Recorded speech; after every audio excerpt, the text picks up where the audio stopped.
Boa noite. Nós estamos iniciando mais um Ideias da Aldeia.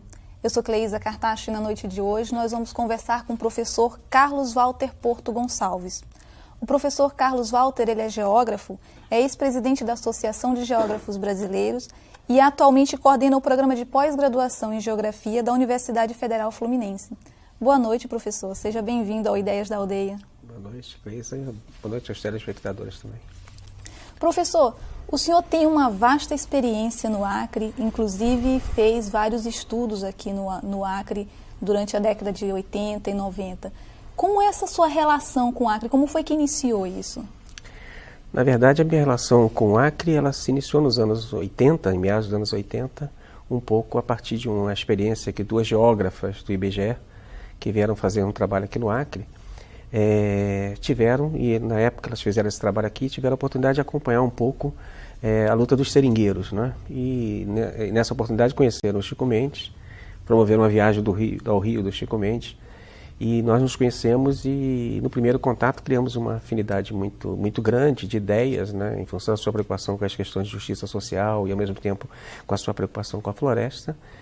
E eu, como tinha uma trajetória também de acompanhar movimentos camponeses, né, e também com a preocupação ambiental, então foi assim um encontro extremamente feliz, né, eu creio reciprocamente, né. Então, a partir daquele momento, a gente passou a colaborar, né, com movimentos seringueiros, ajudar um pouco a busca que o Chico fazia de um encontro com a universidade, onde ele procurava, de certa forma, aproximar o que chamam de uma cultura cabocla, né? Que era a cultura que o Chico tinha, do conhecimento que os caboclos têm da floresta, e que o Chico tinha estabelecido um diálogo com o saber acadêmico, né? E há alguns na universidade, como eu, felizmente não sou o único, felizmente há mais, embora nós achemos que ainda hajam poucos em relação ao que é necessário, há uma série de acadêmicos, de pesquisadores que sabem da importância do saber dessas populações para qualquer perspectiva de desenvolvimento que se queira fazer para a região. Então, essa foi a minha aproximação com o Acre. A partir de então, cada vez mais fui tendo uma relação muito intensa, a princípio com movimentos seringueiros. Teve um período que eu também trabalhei durante 4 anos, vindo a cada 3 meses, passando 10, 15 dias em Pando, na Bolívia, aquela região de Cobija, do rio Tauamano, Madre de Deus. Trabalhei muito ali também com organização comunitária de famílias camponesas, de ex-seringueiros, e um pouco a gente tentava trocar um pouco essa experiência com os brasileiros na Bolívia, etc.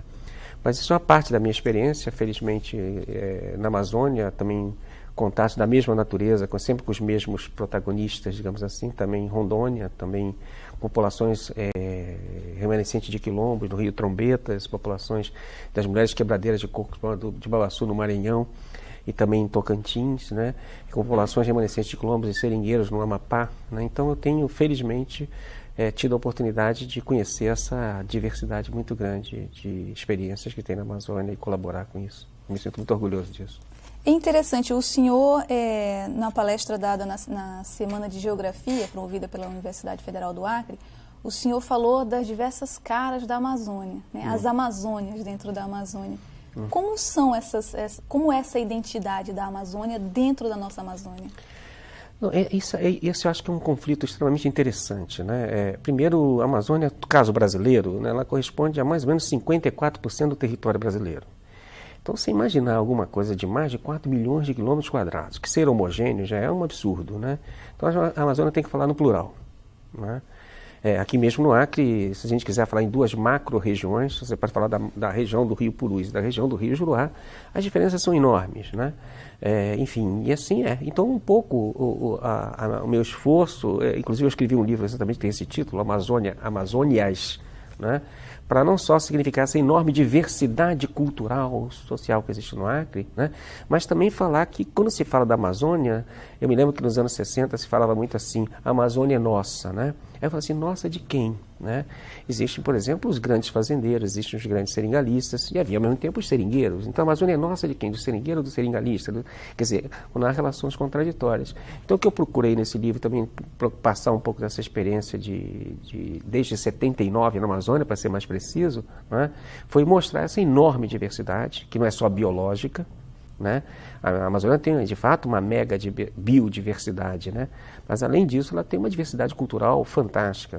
Na Amazônia se fala mais de 100 línguas de povos diferentes, né? E aqui no Acre são 28 nações indígenas, Portanto, é uma riqueza muito grande, né? E isso eu acho que é um patrimônio que a gente tem que saber tirar proveito no momento em que o mundo parece que reclama contra uma tendência homogeneizante de um padrão cultural único.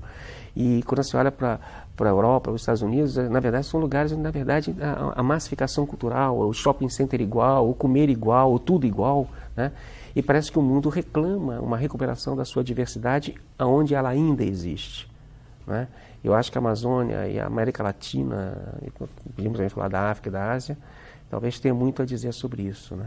E como é que o senhor acha que essas populações da Amazônia têm se comportado em relação a essa massificação da cultura?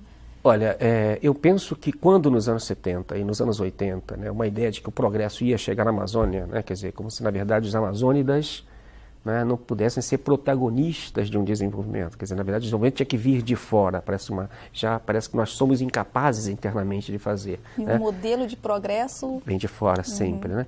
Inclusive, quando usava essa expressão amazônida, né, para falar de um povo, as pessoas falam que você está falando errado, deve ser amazonense, deve ser da Amazônia. Não, eu falo assim, amazônidas são os povos da Amazônia, na sua diversidade, né?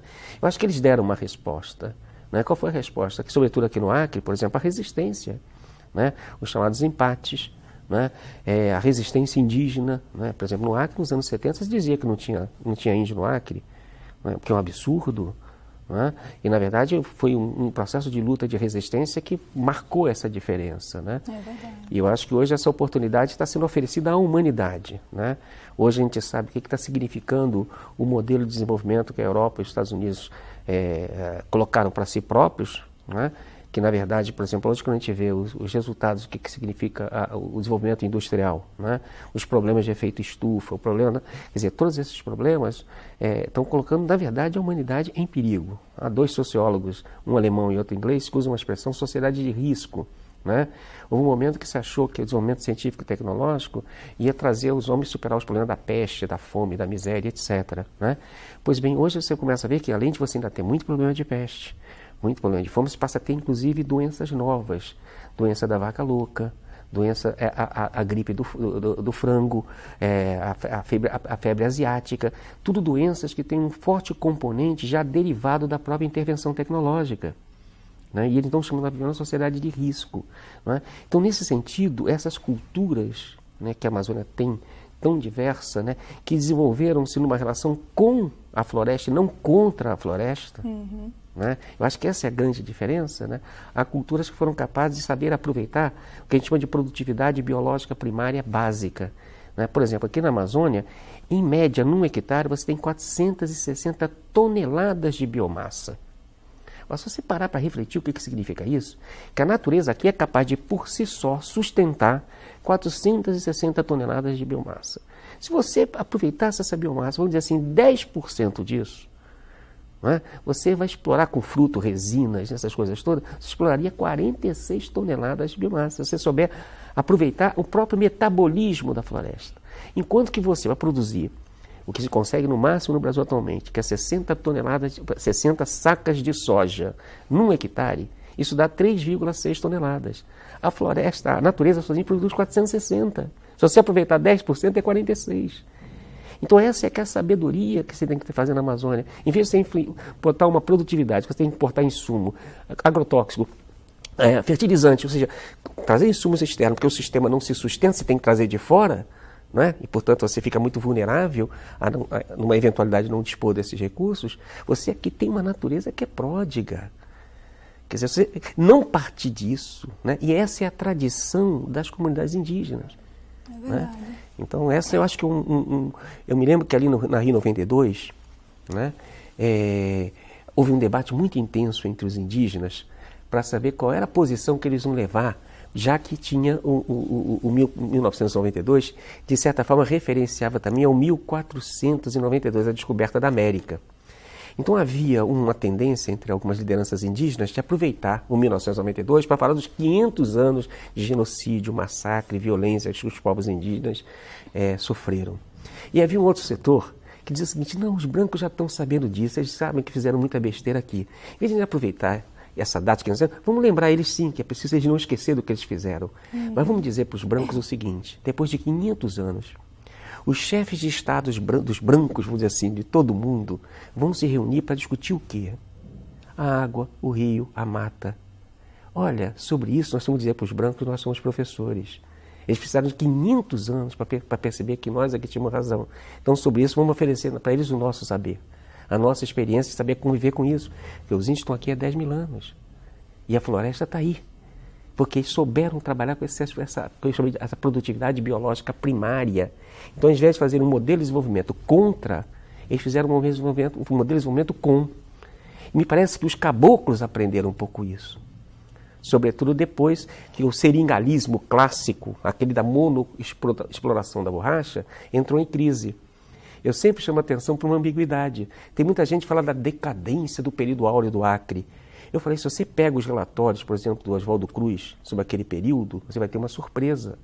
Ele faz uma associação. Todos os rios onde era grande a exploração de borracha, era grande a morbidez, as doenças, e era grande a taxa de mortalidade. E os rios onde se produzia pouca borracha, era menor a morbidez, as doenças, e era menor a mortalidade. O rio Acre, que era o que tinha mais borracha, era conhecido como o Rio das Mortes. Tanta gente morria aqui. Então como é que pode chamar isso do período áureo? O período áureo que morria mais gente? Embora muitos se enriquecessem com isso. O que acontece depois que esse seringalismo entra em crise? E que não se consegue mais vender a borracha, né, porque está em crise, ninguém está comprando, porque é a Malásia, ou seja, o Oriente é que está abastecendo o mercado mundial. Aí o seringueiro o que faz? Ele não é mais monoexplorador da borracha, ele passa a diversificar a produção, a fazer um seu roçado, até ter uma mulher e se casar. Porque eu me lembro que em 1910, quando você faz o estudo da região, você tinha no Acre 75% de homens e 25% de mulheres. Ou seja, uma mulher para 3 homens. Então não se constrói uma sociedade com esse desequilíbrio. Que significa dizer que não se buscava construir uma sociedade. A sociedade acreana se constitui a partir do momento que o seringalismo entra em crise. E que, na verdade, os seringueiros, os caboclos, passam a não mais a matar o índio, mas a aprender o que se podia comer. Né? Passa não mais a ser uma sociedade só de homens, uma sociedade que passa a ter família, a criar uma espécie de uma territorialidade seringueira, cabocla. Né? Então, com isso, eles vão diversificando a produção. E eu acho que os acreanos vão ser muito orgulhosos desses seringueiros, desses caboclos, que foram capazes de aprender com a cultura daquele índio, ao invés de matá-lo. Né? Por isso que eu acho que o Chico Mendes é uma figura que as pessoas no Acre deviam estudar com mais profundidade.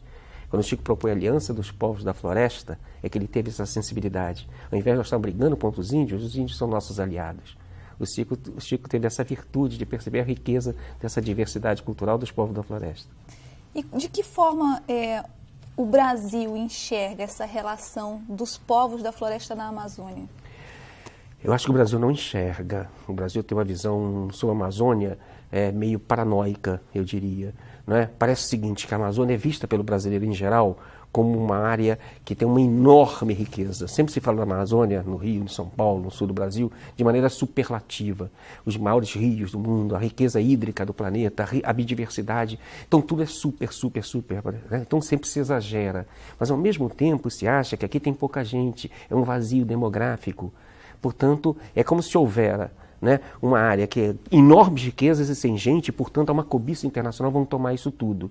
Então, uma visão meio de que a região vai ser tomada, e o brasileiro do Sul nunca pensa um modelo de desenvolvimento da Amazônia considerando os povos da Amazônia.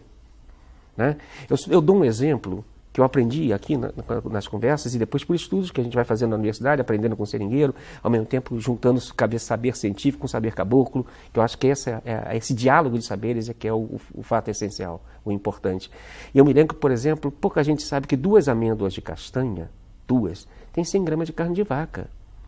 Então, quando se derruba um hectare que tem 2 castanheiras, ou 2 árvores de castanha, que dão muitas castanhas, né, com muitas castanhas para se comer, você está cometendo, na verdade, uma enorme ignorância. Primeiro que são proteínas. Né? Vocês sabem que os nutricionistas dizem que a castanha do Pará, a castanha da Amazônia, é rigorosamente carne vegetal. Ela tem todas as proteínas da carne riquíssima. De vaca. Todas. Então, você derruba uma castanheira para botar gado, primeiro, que a longo prazo, economicamente, é menos rentável que a castanheira, tá certo? E, além disso, tem menos proteínas que a castanheira. Então, você não destruiria o meio ambiente, mas o pressuposto é que você teria que conviver com a castanheira. E como a castanheira não vive sozinha, A castanheira depende também do conjunto da floresta, sabe que cai o nível de produtividade. Quando você tira as árvores que estão no entorno, né? Eu diria nenhum ser vivo vive sozinho, todo ser vivo é social, até a castanheira. Até a castanheira. Ela depende do resto para viver. Isso eu também aprendi com os caboclos e com os indígenas, né? Então, obviamente, você não explora só a castanheira, você explora muito mais coisa num hectare em pé de floresta. E tu já pensou se você estivesse no Rio Grande do Sul, a escola gaúcha, dando 2 amêndoas de castanha para comer, se alimentar bem no sul, o seringueiro ia poder viver com dignidade aqui dentro. Por que não se tem um programa nacional de merenda escolar para levar essa comida? Isso é que eu chamo de nacionalizar a Amazônia sem xenofobia. É você botar na barriga do aluno do Rio Grande do Sul, sabendo que ele está comendo um produto que vem da preservação da floresta e da preservação da cultura da floresta. Né? Essa que eu vejo que há essa possibilidade, mas isso é um esforço que eu acho que os seringueiros estão, e alguns intelectuais, alguns pesquisadores que sabem respeitar, né, a profundidade desse conhecimento e dignificam isso e sabem como esse saber é complementar. Nós precisamos desse saber, esse saber precisa do nosso saber, esse diálogo é que me parece que pode criar uma perspectiva diferenciada. Né? Eu só um outro exemplo, na mesma linha, tem uma sorveteria em Belém, a sorveteria Cairu, em um determinado momento, nos anos 80, havia nessa sorveteria 125 tipos de sorvetes diferentes.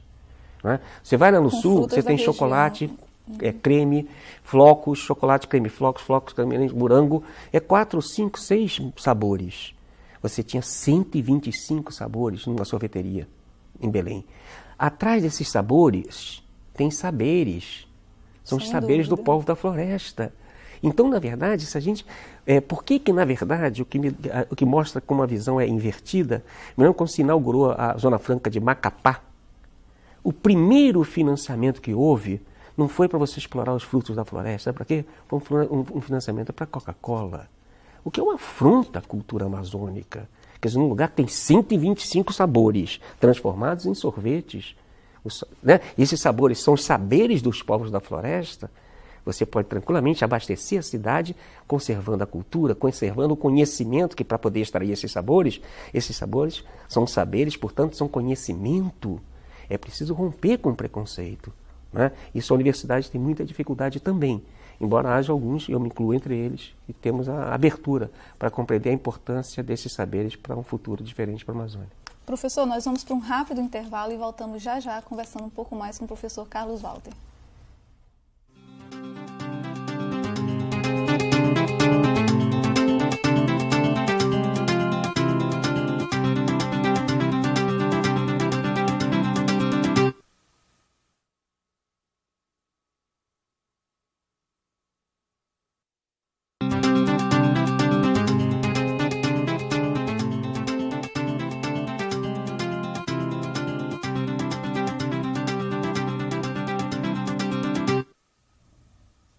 Nós estamos aqui numa conversa com o professor Carlos Walter Porto Gonçalves, geógrafo da Universidade Federal Fluminense. Professor, nós estávamos conversando justamente sobre essa necessidade da valorização dos produtos, da cultura, da realidade amazônica, né? E aí a gente pode pegar um gancho no que aconteceu, no movimento que aconteceu na década de 70 e 80, quando nós tivemos Chico Mendes, Marina Silva, Raimundo Barros, puxando a questão dos empates e chamando a atenção do Brasil e do mundo inteiro para o que estava acontecendo na Amazônia, né? No que resultou esse movimento dos seringueiros? O que tem de resultados hoje, por exemplo, desse trabalho todo? Bom, primeiro, que mudou a visão que o mundo tinha sobre a floresta, né? Eu acho que isso é uma primeira. Aliás, um livro que eu até lancei aqui em Rio Branco essa semana, que é um dos varadores do mundo, né? Tem um pouco essa ideia de como os seringueiros conseguiram romper a barreira que se colocava sobre o andar de baixo da sociedade, que são esses trabalhadores, e conseguiram pegar as contradições da globalização e aparecer para o mundo para dizer, olha, por baixo da floresta tem gente. Aliás, no Encontro Nacional dos Seringueiros, o primeiro, realizado em Brasília, em 1985, foi exatamente essa mensagem, na floresta tem gente. Né? Hoje ninguém tem dúvida que na floresta tem gente. Né?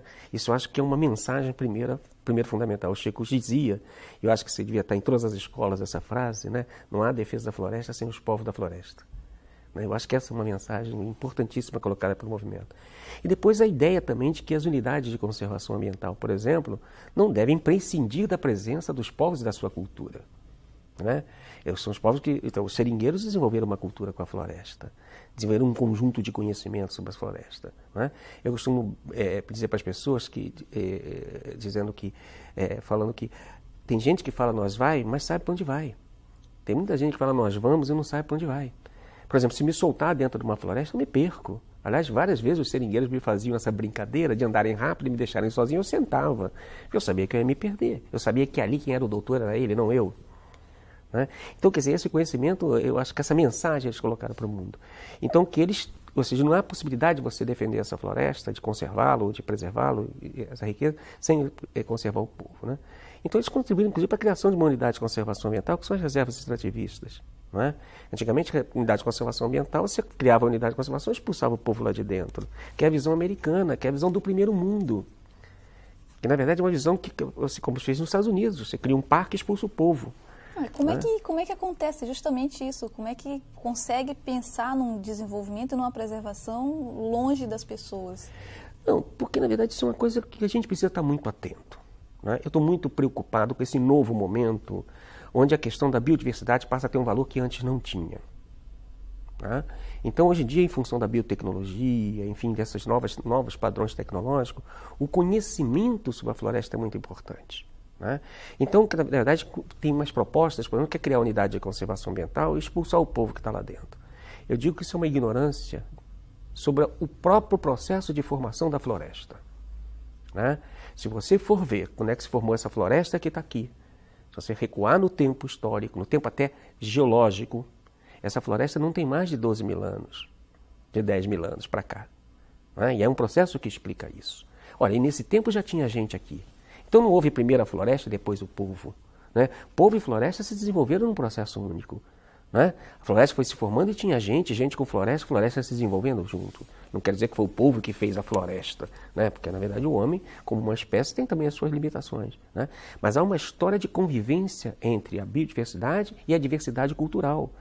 Então eu temo muito quando se cria uma unidade de conservação e quer se expulsar o povo, porque ignora o processo. Aliás, as regiões mais ricas em biodiversidade da Amazônia, como por exemplo a Serra do Rio Divisor, né? Então estão criando um parque nacional, né? E lá dentro tem 500 famílias.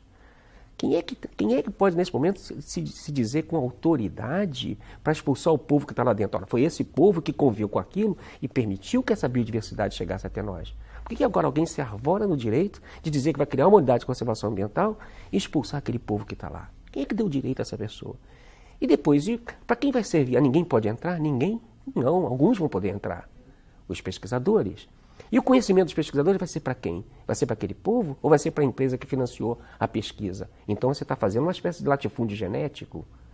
Isso me preocupa, né? Então, quer dizer, eu acho que o avanço do movimento seringueiro foi apontar esse aspecto fundamental. Um paradigma socioambiental, né? Ou seja, não é o ambiente sem gente, né? A Marina Silva, por exemplo, que é uma herdeira desse patrimônio da cultura do movimento seringueiro, do movimento indígena também, ela sabe muito bem o que é um paradigma socioambiental.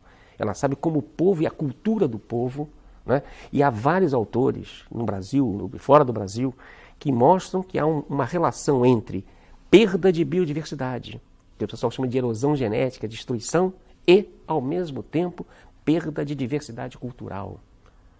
Essas duas coisas vão associadas. Então a gente não pode... Essa riqueza de diversidade linguística, cultural, que tem de 28 nações indígenas diferentes no Acre, isso está associado à diversidade cultural do Acre. E os caboclos acabaram aprendendo também com esses mestres, né?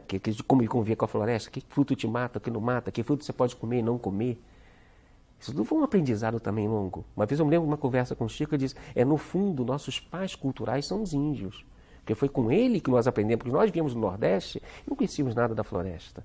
Começamos a extrair daí e fomos aprendendo. E, sobretudo, depois o nosso grande mestre acabou sendo índio, aquele mesmo índio que antes nos mandavam matá-lo nas chamadas correrias, né? Então, me parece que essa é a mensagem, né? Então, por exemplo, agora nos anos 80, você vê a presença desse movimento, por exemplo, prefeitos em várias cidades são herdeiros desse movimento, né? Os próprios governantes atuais do Acre também se apresentam como, na verdade, ligados a esse movimento. Então, isso é um patrimônio cultural, político, não é? E eu diria que hoje no Acre, seja o atual governo ou não, né, na verdade se afirmará se não respeitar esse patrimônio cultural que esse movimento legou, né? Então acho que é uma contribuição para a humanidade e a gente deve saber, né, que não é só a cultura, né, a cultura no sentido folclórico, tem aquela cultura A, cultura B. Então, esse movimento também organizou-se comunitariamente. Não é? Isso, inclusive, é uma questão que muita gente já avalia, mas como é que andam os sindicatos antigos, estão mais fracos hoje? Quer dizer, estaria havendo uma modificação dessa organização comunitária? Isso é talvez uma questão que a gente devesse avaliar melhor hoje, porque às vezes a gente confunde com o fato de uma pessoa ser governador, ser prefeito, como então o problema político tivesse resolvido. A força dos seringueiros sempre foi a sua auto-organização comunitária. O dia que perder isso, pode até mudar prefeito e mudar governador, mas se tiver auto-organização comunitária, está garantido. E me parece que esse é um patrimônio que devia ser zelado aqui no Acre. E nesse processo nós dizemos no estado do Acre agora justamente essa valorização das questões locais, né? Desse saber, desse conhecimento, dessas formas de organização. De que forma isso vai influenciar ou vai trazer a sustentabilidade que toda a sociedade acreana busca nesse momento? Eu penso que tem essa palavra mágica hoje, né, que é um pouco essa discussão que parece todos falarem a mesma coisa, né? Então, eu me preocupo também com isso, né? Quer dizer, por trás, às vezes, do mesmo discurso, você tem práticas diferenciadas, né? Então, por exemplo, quando a gente fala de sustentabilidade, a sustentabilidade não é só uma questão de você garantir que não se faça a erosão do solo, né, e proteção do solo. Eu diria que a sustentabilidade, por exemplo, existe naquela comunidade, né? Uma auto-organização capaz de sustentar os processos de exploração da floresta, né? Por exemplo, a gente sabe hoje que estão havendo experiências de manejo comunitário, por exemplo, da floresta, né? Isso é um tema bastante ambíguo, bastante polêmico na área acadêmica. Não há consenso se isso é viável ou não é viável, né?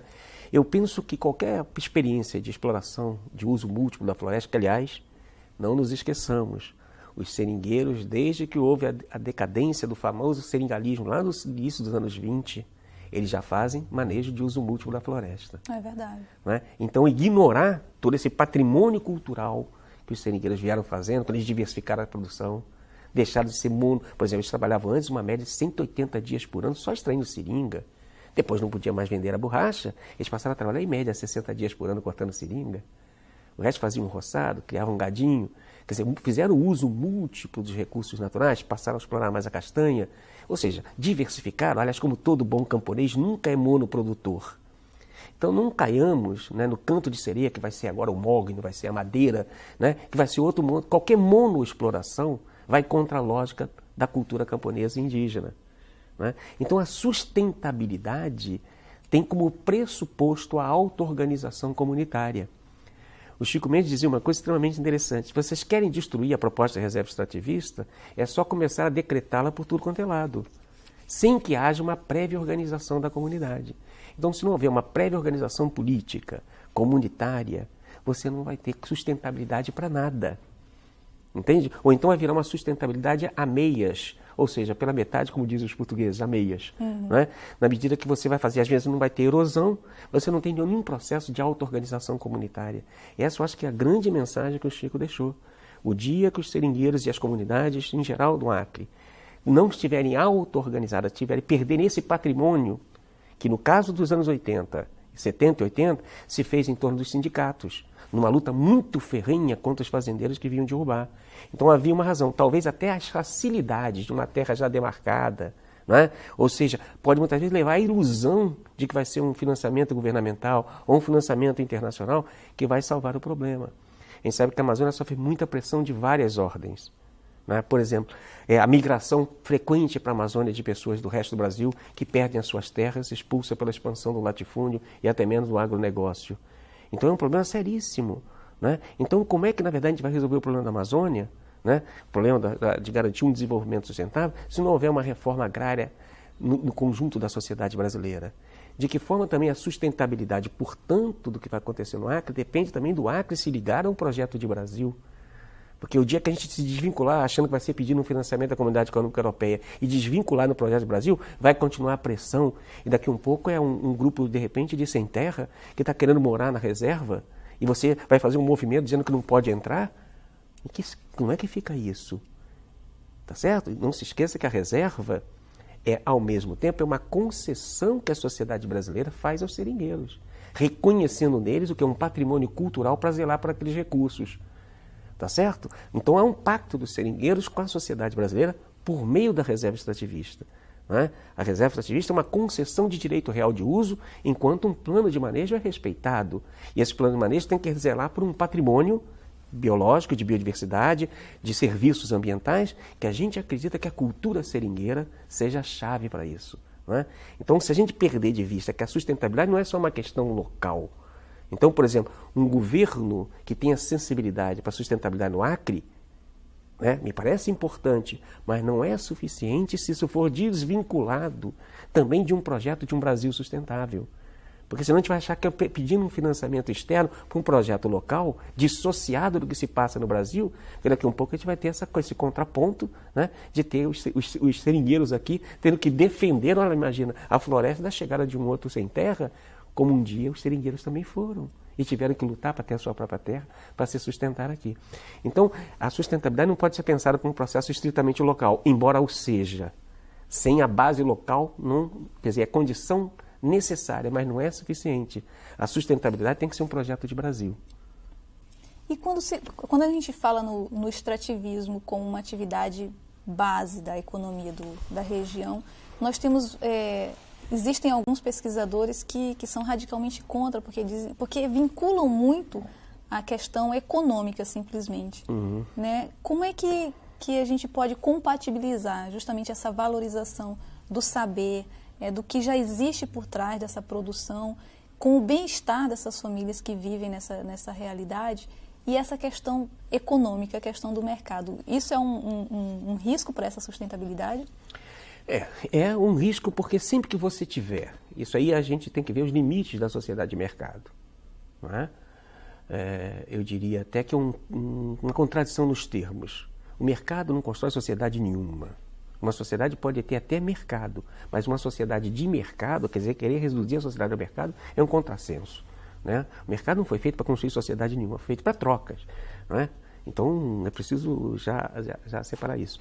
Então, é importante que, na verdade, a gente situe a questão do extrativismo, primeiro numa mensagem que, olha, assumir a identidade de extrativista é de uma ousadia intelectual, teórica, eu diria, filosófica, profunda. Só muito preconceito não vê isso. Sabe por quê?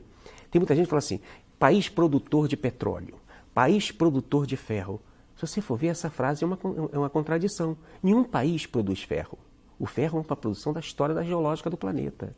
Nenhum país produz petróleo, extrai petróleo.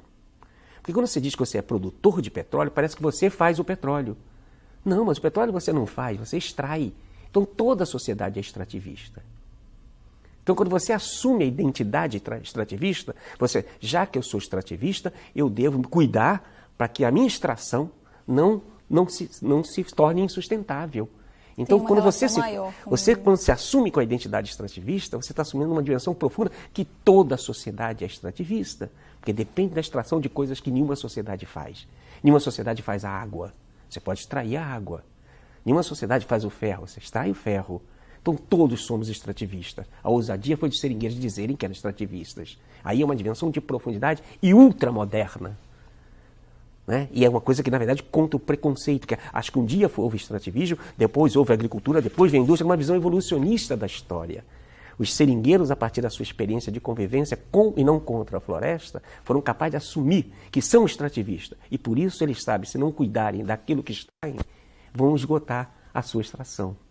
Por isso que a identidade extrativista obriga que você tenha o quê? Uma lógica conservacionista, ao mesmo tempo que você extrai. Portanto, você não é passivo. Então, há uma coisa profunda na lógica dessas populações. Só muito preconceito não faz isso. A universidade deveria aprender com isso e estudar. Quando você faz um estudo do uso múltiplo da floresta, se você começa a botar preço, por exemplo, um chá de preciosa para curar uma diarreia, dá o preço, então, do enterobiofórmio, Né? Ou seja, vai colocar como é que você cura uma febre? Bota o preço, então, do antitérmico, né, para cuidar de uma febre. Você começa a contabilizar tudo isso, você vai ver que o PIB, ou seja, o Produto Interno Bruto de uma colocação, é muito maior do que aquilo que eventualmente vai ao mercado. Tá certo? Então, não se resume a lógica da economia, a economia não se resume à economia mercantil. Uma parte da economia você vende, mas outras coisas você não vende. Você produz para a sua própria satisfação. Então, essa coisa de sempre olhar para o mercado, daqui a pouco você está vendendo tudo para o mercado, mas de repente o arroz que você vai comprar vem de onde? Vem do Rio Grande do Sul? Qual é o custo energético disso? Será que, por exemplo, uma vez eu vi na Transamazônica, Cleisa, um caminhão atolado, frigorífico, com frango de Chapecó. Eu falei assim, aqui tá, eu estava sem máquina fotográfica, eu tinha que tirar foto para ver o absurdo. Será que a Amazônia não é capaz de produzir galinha? Você já viu qual é o custo energético de uma galinha vindo de Chapecó até a Amazônia, transportada num caminhão frigorífico? É uma irracionalidade o custo para a sociedade. Quer dizer, nesse sentido, essa sociedade de mercado é extremamente irracional. Que é um monopólio da produção de frango que faz com que e a concentração fundiária e a exploração, monoexploração, que faz com que você fique monoprodutor aqui e você tem que comprar o frango de Chapecó. Então o gasto energético com essas coisas estarem circulando faz com que o planeta depois esteja acusando, com efeito estufa, com um problema de insustentabilidade geral. Por isso que aqueles que acreditam que na verdade a sustentabilidade virá pelo mercado estão cometendo um grande suicídio. Né? Porque, na verdade, estão apontando, por exemplo, hoje em dia já tem um problema gravíssimo. 25% da população mundial que participa amplamente desse mundo urbano industrial, que vai ao shopping, que compra, que tem carro, essas coisas todas, essas pessoas, vamos dizer, o andar de cima da humanidade, né, que não está só no nosso, também está aqui no Acre, é a classe, a elite também, que sou eu que também tenho carro. Quer dizer, nós que participamos desse padrão de consumo, nós, 25% da humanidade, os outros 75% não participam, mas esses 25% são responsáveis por 85% dos recursos do consumo dos recursos naturais do planeta. Olha, então você não pode multiplicar para mais gente esse modelo.